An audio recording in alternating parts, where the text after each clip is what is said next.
Joseph went and told Pharaoh, "My father and brothers, with their flocks and herds and everything they own, have come from the land of Canaan and are now in Goshen." He chose 5 of his brothers and presented them before Pharaoh. Pharaoh asked the brothers, "What is your occupation?" "Your servants are shepherds," they replied to Pharaoh, "just as our fathers were." They also said to him, "We have come to live here a while, because the famine is severe in Canaan and your servants' flocks have no pasture. So now, please let your servants settle in Goshen." Pharaoh said to Joseph, "Your father and your brothers have come to you, and the land of Egypt is before you. Settle your father and your brothers in the best part of the land. Let them live in Goshen. And if you know of any among them with special ability, put them in charge of my own livestock." Then Joseph brought his father Jacob in and presented him before Pharaoh. After Jacob blessed, or greeted, Pharaoh, Pharaoh asked him, "How old are you?" And Jacob said to Pharaoh, "The years of my pilgrimage are 130.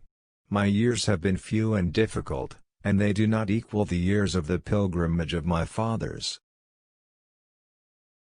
Then Jacob blessed, or said farewell to, Pharaoh and went out from his presence. So Joseph settled his father and his brothers in Egypt and gave them property in the best part of the land, the district of Ramesses, as Pharaoh directed.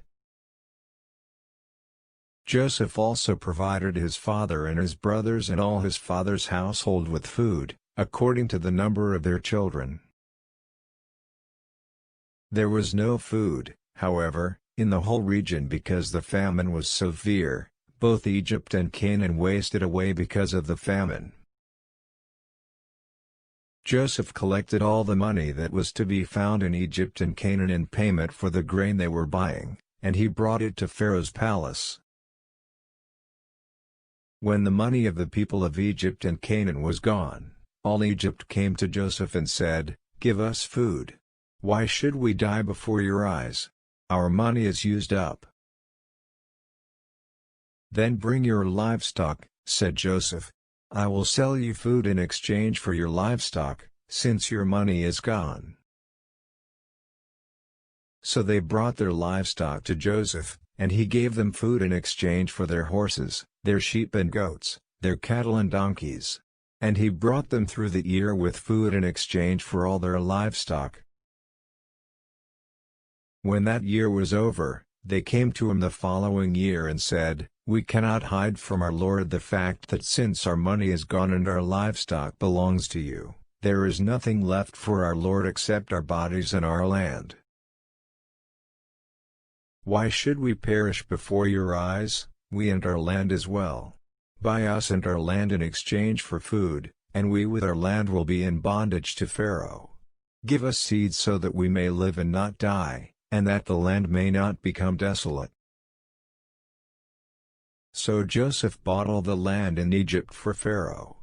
The Egyptians, one and all, sold their fields, because the famine was too severe for them. The land became Pharaoh's. And Joseph reduced the people to servitude, Samaritan Pentateuch and Septuagint, see also Vulgate, Masoretic text, and he moved the people into the cities, from one end of Egypt to the other. However, he did not buy the land of the priests, because they received a regular allotment from Pharaoh and had food enough from the allotment Pharaoh gave them. That is why they did not sell their land. Joseph said to the people, "Now that I have bought you and your land today for Pharaoh, here is seed for you so you can plant the ground. But when the crop comes in, give 1/5 of it to Pharaoh. The other 4/5 you may keep as seed for the fields and as food for yourselves and your households and your children." "You have saved our lives," they said. "May we find favor in the eyes of our Lord, we will be in bondage to Pharaoh." So Joseph established it as a law concerning land in Egypt, still in force today, that a fifth of the produce belongs to Pharaoh. It was only the land of the priests that did not become Pharaoh's. Now the Israelites settled in Egypt in the region of Goshen.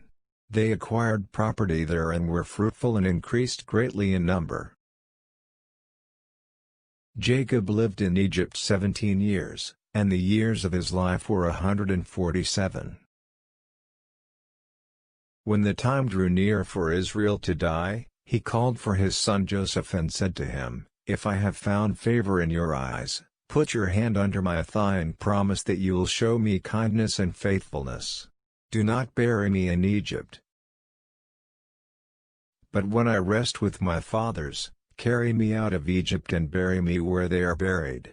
"I will do as you say," he said.